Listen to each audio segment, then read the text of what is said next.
네, 트럼프 미국 대통령 취임 얼마 남지 않았네요. 이제 몇 시간 뒤인데요. 홍춘욱 프리즘 투자자문 대표님 모셔서 지금 이렇게 증시는 어떻게 되고 경제는 어떻게 될지 우리 투자자들 어떻게 대응해야 될지 여쭤보도록 하겠습니다. 안녕하세요. 어서 네, 오세요. 네. 안녕하세요. 미국 대통령 취임식은 뭐 여러 가지 행사도 많고 뭐 요란하네요. 그러니까 한국 사람들도 많이 갔다고 뭐 포스팅도 많이 올리시고 그러시더라고요. 네, 능력자들이 많으신 것 같아요. 그래요. 아니 근데 뭐 사실 20 몇만 장을 그 대통령 취임식에 참여할 수 있도록 다 뿌린다고는 하더라고요. 하원 의원들 통해서. 그래서 그런 거 받아서 가신 분하고 진짜 초대 받으신 분하고 잘 구분이 안 가는 옥석 구분 안 가는 그런 상황이 있는 것 같은데 그래도 걱정은 어쨌든 뭐 취임식을 어떻게 하고 이런 거보다는 우리가 지금 너무나 우리 사회가 혼란스럽지 않습니까? 어제도 굉장히 그 법원이 습격당하는 큰일이 있었는데 이런 상황에서 트럼프 미국 대통령이 취임해서 갑자기 어떤 변화를 가져오면 우리가 대응을 못할까 봐 증시가 폭락하거나 환율이 급변하거나 이럴까 봐 걱정되는 거 아니겠습니까? 전반적으로 어떻게 보십니까? 네, 뭐 좋은 일은 아니죠. 이런 사람이 대통령이 됐다라는 건 우리처럼 이렇게 수출로 먹고 사는 나라 입장에서 특히 이제 우리나라 경제가 지금 내수가 너무 안 좋으니까 내수 경기가 뭐 코로나 이후 최악으로 가고 있는 상황에서 수출로 간신히 버티고 있는 나라인데 이제 수출 전망에서 가장 중요한 게 결국은 가격 경쟁력인데 그게 이제 관세에 의해 영향을 받게 되니까 이래저래 이제 불확실하죠. 다만 이제 과거 공화당 행정부가 들어설 때마다 달러 약세가 출현을 했습니다. 그 그림 한번 보여주시면 감사할 텐데요. 그러니까 그림에서 그 이제 회색으로 표시된 부분, 저 그림에 회색으로 표시된 부분이 민주당이고요. 민주당이 아닌 영역들에서는 그 검정색 선 미국의 달러 가치가 대체로 하락합니다. 특히 가장 극적인 시기가 1985년 프라자 합의, 그리고 2000년 정보통신거품 붕괴, 그리고 2016년 트럼프 당선 이후에 달러의 약세 이런 것들이 이제 우리 눈을 잘 자극하는데요. 네. 이런 사례에서 보는 것처럼 그 민주당 행정부에서는 좀 어떻게 보면 제조업보다는 정보통신산업, 금융 쪽을 좋아하고 또 그쪽을 밀어주는 산업 정책들을 펼쳤고 또 운도 그쪽이 따랐던 것 같고 반대로 이제 공화당이 집권해서는 이로 인해서 발생한 부작용들, 뭐 이제 가장 대표적인 게 로스트벨트겠죠, 그죠? 그래서 제조업 기반 다 왜냐면 달러 강세니까 달러 강세로 제조업 기반을 다 잃어버린 그런 쪽을 배려하는 정책들. 통상 정책들을 되게 많이 쓰는. 뭐 대표적인 게 80년대 우리나라 슈퍼 301조 두들겨 맞고 한국이 환율 조작국 지정당했던 것 그런 일들이 있었습니다. 대만이랑 한국이 뭐 주요 타겟이었고요 그때도. 물론 일본이 제일 심하게 1985년 그 반도체 협정까지 이렇게 맞으면서 이제 일본이 그 지금 30년 불황으로 간 거고요. 그러니까 이런 일들을 생각해 보면 트럼프는 달러 약세를 추구할 텐데 문제는 이제 그가 펼치는 경제 정책들이 달러의 강세를 유발할 수도 있는 정책들을 되게 많이 펼치고 있기 때문에 왜냐하면 뭐 제일 먼저 이야기한 게 감세, 텍스 컷 앤드 테리프 워 이 두 가지를 또 이야기하던데 이 둘 다 인플레이션을 자극할 소지가 있는 정책이고 인플레이션을 자극하는 정책들은 결국 미국 금리를 올리잖아요. 근데 관세도 세금인데 감세라고 하면은 국내의 세금은 낮추고 이게 외국에 수출입할 때 그 사람의 이제 주장이죠. 올린다. 그 사람의 주장이죠. 그러니까 전체 미국 GDP에서 수입 비중이 10% 정도인데 이거에 세금을 걷어서 법인세랑 그 개인소득세를 감세해주겠다 그러는데 근데 이제 미국의 전체 그 텍스 구조, 그 세금 조세 수입 구조에서 관세가 5% 미만이거든요. 근데 이거를 올려서 그걸 하겠다라는 거니까. 말이 안 되는 정책이죠. 그러니까 이렇게 말이 안 되는 정책들을 펼치니까 금융시장이 여기에 이제 굉장히 예민한데요. 그림 한번 좀 보여주시면 감사하겠는데요. 이제 미국의 국채금리랑 나스닥 지수를 함께 한번. 그림에 저 빨간 선이 미국 국채금리고요. 파란 선이 미국의 나스닥 100 지수가 되겠습니다. 한눈에 볼 수 있지만 미국 경제 좋고 미국 주식시장 좋은 거 알지만 특히 이제 나스닥은 금리에 굉장히 민감한 시장이라는 걸 한눈에 알 수 있어요. 그래서 정부정책금리 인상될 때는 나스닥이 좀 조정받고 또 금리 인상이 멈춰지거나 인하될 거라고 생각될 때 나스닥이 뛰어오르고 그러는데 지금 현재 흐름만 놓고 보면 파월 의장이 금리 인하해 줄 것 같지가 않단 말입니다. 그렇죠. 왜냐하면 경제 지표가 너무 잘 나오니까. 네네네. 당장 뭐 실업률 다시 4.1까지 내려가고 거기다 미국 고용이 26만 명씩 나오는 중이고 이번에 소매 판매 특히 그 변동성이 큰 휘발유나 뭐 이런 걸 제외한 소매 판매 이런 거 보면 0.7% 정도 전월 대비. 그래서 작년 미국 GDP가 아마 3%가 넘을 것 같단 말이에요. 네, 엄청난 호황이네요. 예, 거기에 이제 소비자 물가 상승률은 또 안 떨어져서 3.2. 그러면 3% 성장률에 3% 물가. 그렇죠. 명목 성장률이 한 6%, 7% 나오는 건데 그러네요. 정부 정책 금리 4%가 높은 건가? 아, 그러네요. 예, 그러니까 명목 성장률보다 이렇게 금리가 훨씬 낮은데 또 뭐 인플레이션율이 3%인데 실질 금리 1%밖에 안 되는데 굳이 여기서 금리를 인하해 줘야 되나? 제가 연준 의장이라면 저는 올해 금리 인상을 고려할 것 같은데 왜냐하면 경기가 과열되고 있는 징후가 보이니까. 그러네요. 예, 뭐 당장 뭐 코인 시장만 봐도 예, 그 가격 변화가 좀 너무 심하잖아요. 특히 뭐 트럼프 코인 이런 거. 맞아요. 예, 뭐 멜라니 코인 뭐 이제 저희들은 이제 밈코인이죠. 예, 밈코인, 알트코인이라고 부르는 건데 이제 그쪽이 이런 식으로 가격이 움직인다라는 건 이걸 죄송한 이야기지만 투기판이라는 거잖아요. 네. 그냥 시장이 투기 과열돼 있는 상황에서 몇만 프로씩 수익이 그렇게 나는 게 눈앞에서 뭐 몇 조 원이 왔다 갔다 하는데 이게 정상적인 시장인가? 그런 상황을 뭐 근데 이제 연준이 이게 옳다 그르다를 판단할 능력들이 없을 때 그냥 할 수 있는 정책은 쿨다운. 아예 그냥 냉각시켜줘. 이게 뭐 버블인지 아닌지는 알 수 없으니까. 연준 입장에서 아야 난 저기 시장이 좀 이상한 것 같아. 1월달 이제 1월 말에 FOMC가 열리는데 거기서 나 금리 인하 안 할 것 같은데 이렇게 한마디만 하면 또 시장이 식을 수도 있는 그런 상황이고 이제 이걸 트럼프는 굉장히 싫어하겠죠. 왜냐하면 이제 작년 그 미국 대선 앞두고 트럼프가 그 파월 의장한테 뭐라 그랬냐면 당신이 11월 달까지 금리를 동결한다면 당신의 임기를 마치게 해주겠다. 아, 그렇게 얘기했죠, 맞아요. 이에 7월 17일 날 그 유명한 비즈니스 위크와의 인터뷰에서 그 사람이 그런 이야기를 했어요. 그런데 9월, 11월 두 번 다 금리 인하하고 심지어 12월도 금리 인하해서 100bp를 인하해 준 다음에 자기 집권하자마자 금리 동결한다? 난리 나겠죠. 이게 이런 게 걱정인 거죠. 지금 조금 여러 가지 전 몇 가지 혼란이 있는데 홍 박사님이 몇 가지 좀 여쭤봐도 됩니까? 그러니까 일단은 미국 경제는 실질 3% 성장에 물가 상승률 3.몇 %라고 하면 6.몇 %의 사실 금리를 가져갈 수 있는 여력이 있을 정도로 경제가 호황이다, 좋은 거다 이렇게 말씀하셨는데 주가는 또 떨어질 가능성이 높다는 거잖아요. 그 주가가 너무 급하게 오른 거 아닌가? 너무 급하게 오른 거 아닌가? 왜냐하면 경제의 그 명목 성장률이 6%면 기업의 매출도 그 이상 늘 거 아닙니까? 네네네. 왜냐하면 상장된 기업들은 경쟁력이 더 세니까. 네. 그렇겠죠, 그죠? 그렇죠. 네, 상대적으로. 명목 성장률보다 기업들의 매출이 늘어나죠. 그러니까. 그렇죠. 경제 성장률이라고 하면 동네에 있는 무슨 피자 가게까지 다 포함한 성장률이니까 그런 네, 거죠. 뭐 이제 또 약간 집계도 다르지만 아무튼 이런 걸 종합해 보면 미국의 작년 4분기 실적도 굉장히 잘 나오는 거고. 그래서 안 그래도 그냥 가만히 금리 놔뒀어도 주가는 좋았을 텐데 거기에 금리를 1%포인트나 인하했다. 이건 실책 아니냐. 너무 많이 올랐다 주가가. 예, 그러니까 저기 파월 의장이 큰 실수를 한 게 아닌가.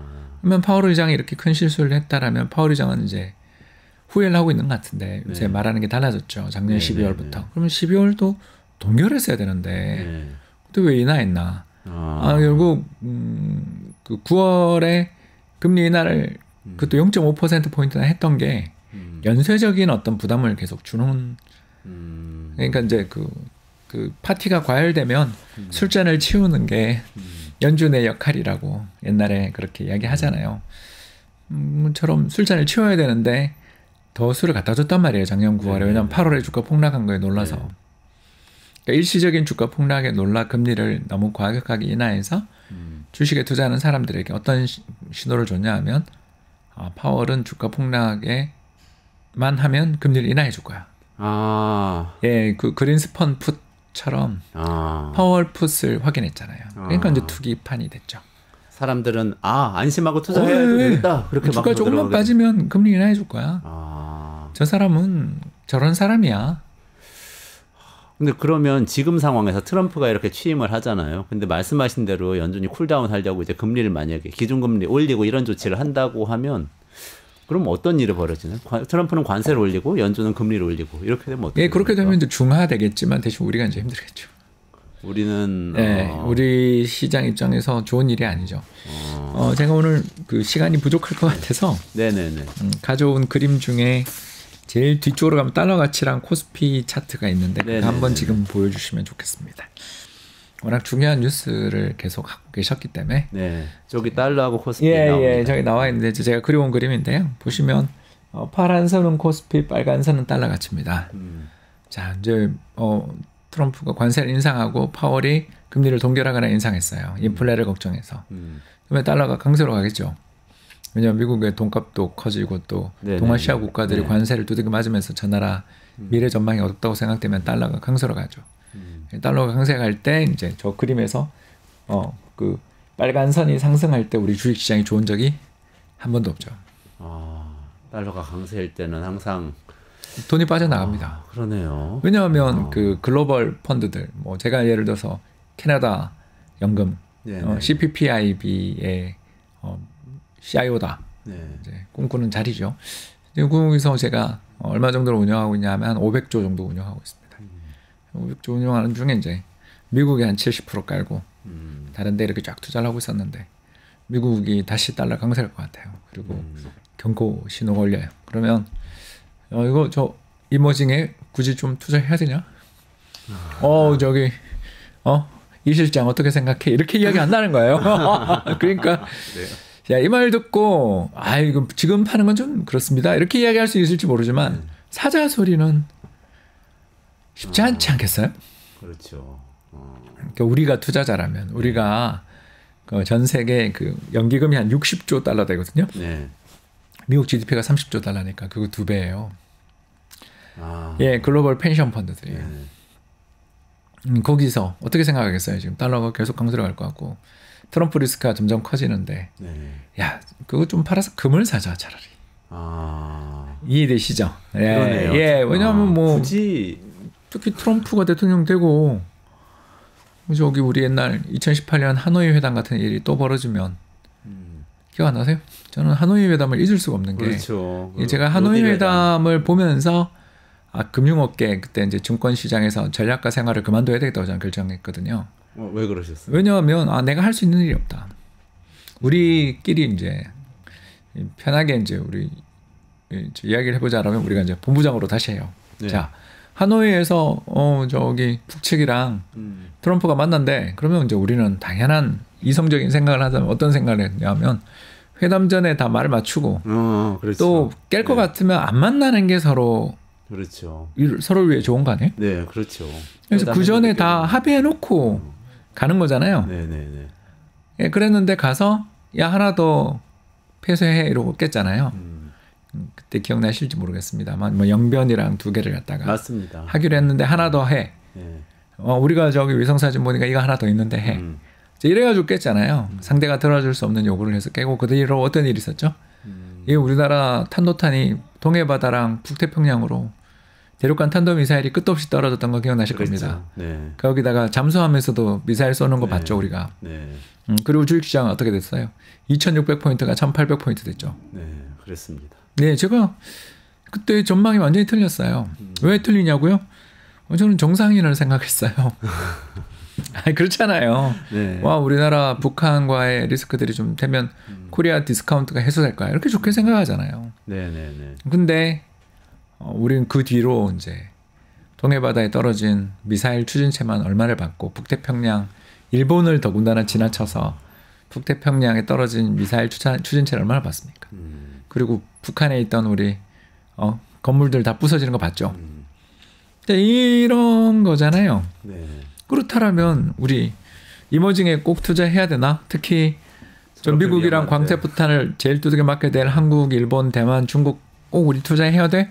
라고 예를 들어서 우리 저 EM 담당 주식 실장님한테 여쭤보면 그럼 대답 못하는 거죠. 예, 이게 왜 작년부터 트럼프 당선되자마자 환율이 100원 떴나?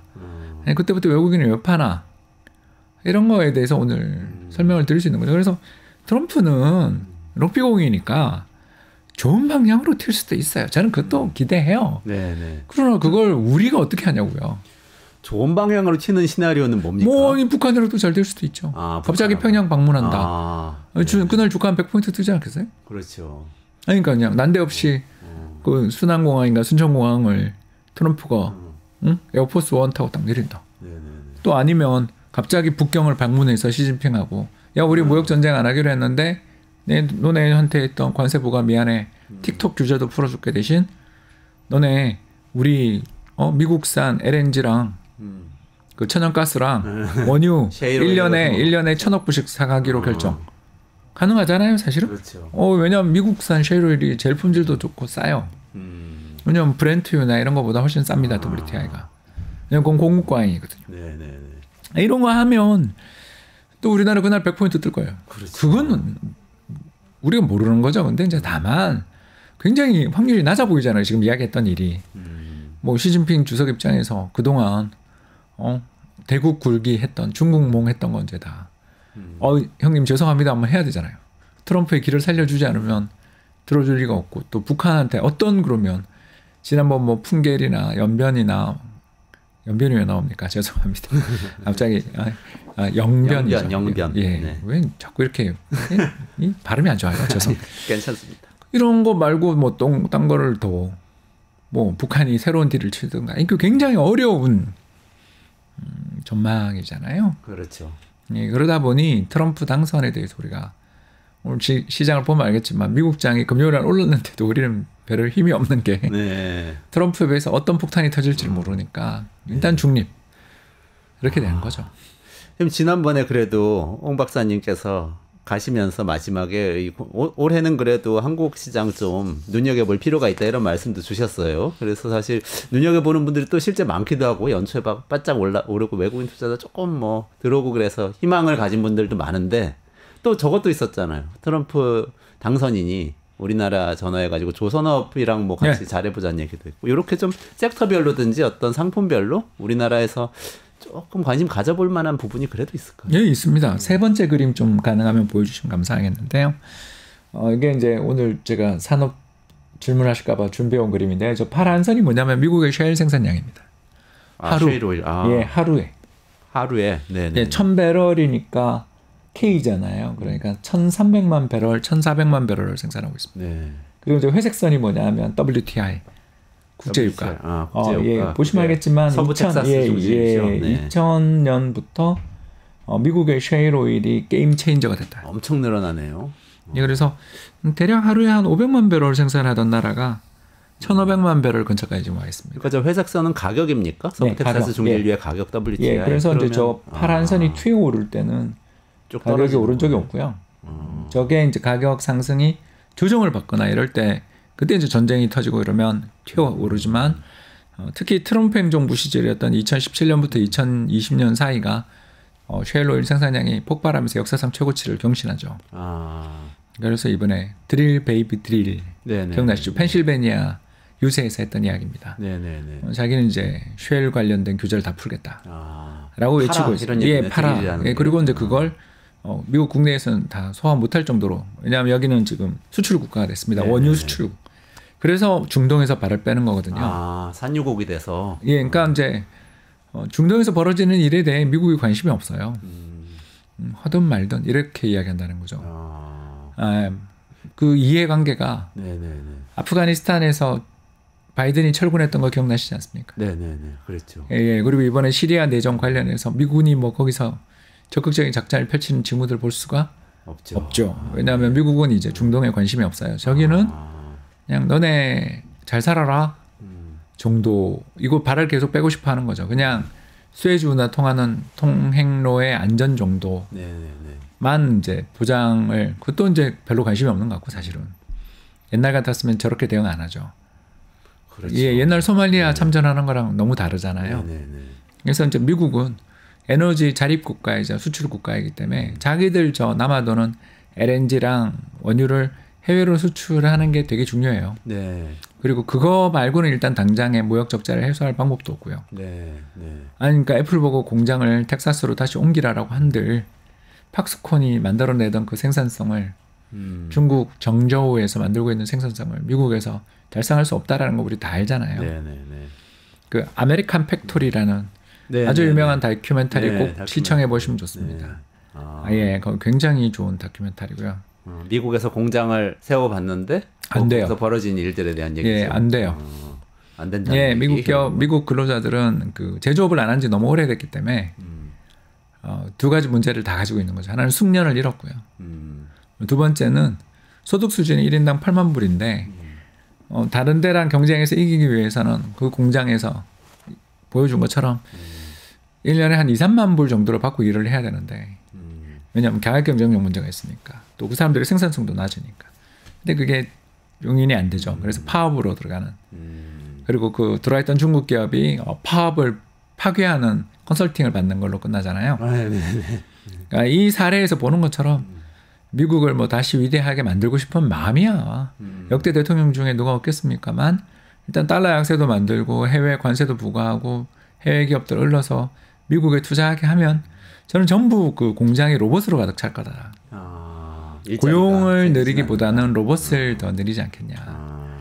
그렇게 보고 결국 남아있는 대안이 되는 건 아까 말씀드린 것처럼 그런 로봇에 대한 수요가 늘어날 거고 또 유조선, LNG선, 추진선 또 중국을 쓸 리는 없잖아요. 그 배를. 미국이 산유국이 되니까 유조선이 필요. 예, 엄청 필요하겠죠. 그리고 그게 조선선업하고 그리고 LNG 또 부유식 설비들 이런 것들이 다 필요해지겠죠. 그거는 플랜트입니까? 예, 그것도 되죠. 그리고 미국은 그 LNG 제대로 수출하는 항만도 잘 없는 나라거든요. 그러면은 당장 미국에는 그런 기업들이 많지 않기 때문에 그럼 우리나라 같은 기업에 해당 산업들하고 협업을 강화할 거다. 이런 예, 그리고 또 이번에 또 특히 그 중국 선적 배들도 못 들어오게 했잖아요. 네네네.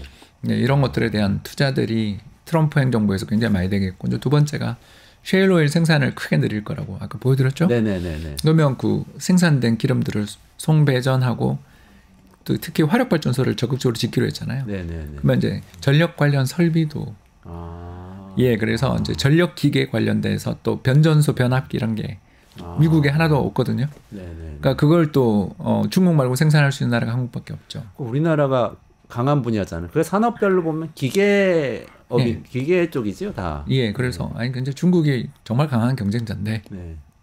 중국은 안 쓴다니까. 네, 그러면 이제 그쪽에서 우리가 희망이 있고요. 마지막으로 이제 전기차 관련돼서 계속 중국을 블락하니까 네네.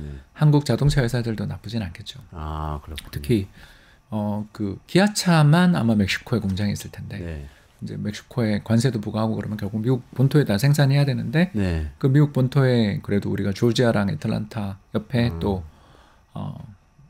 지금 하나가 이름이 갑자기 알라바마에 네네. 우리나라 거대 공장들이 다 네. 들어가 있기 때문에 한국은 뭐 기업들 제조업체들은 적어도 자동차 회사들은 문제 없죠. 근데 문제는 이제 2차 전지 쪽인데 그건 뭐 네.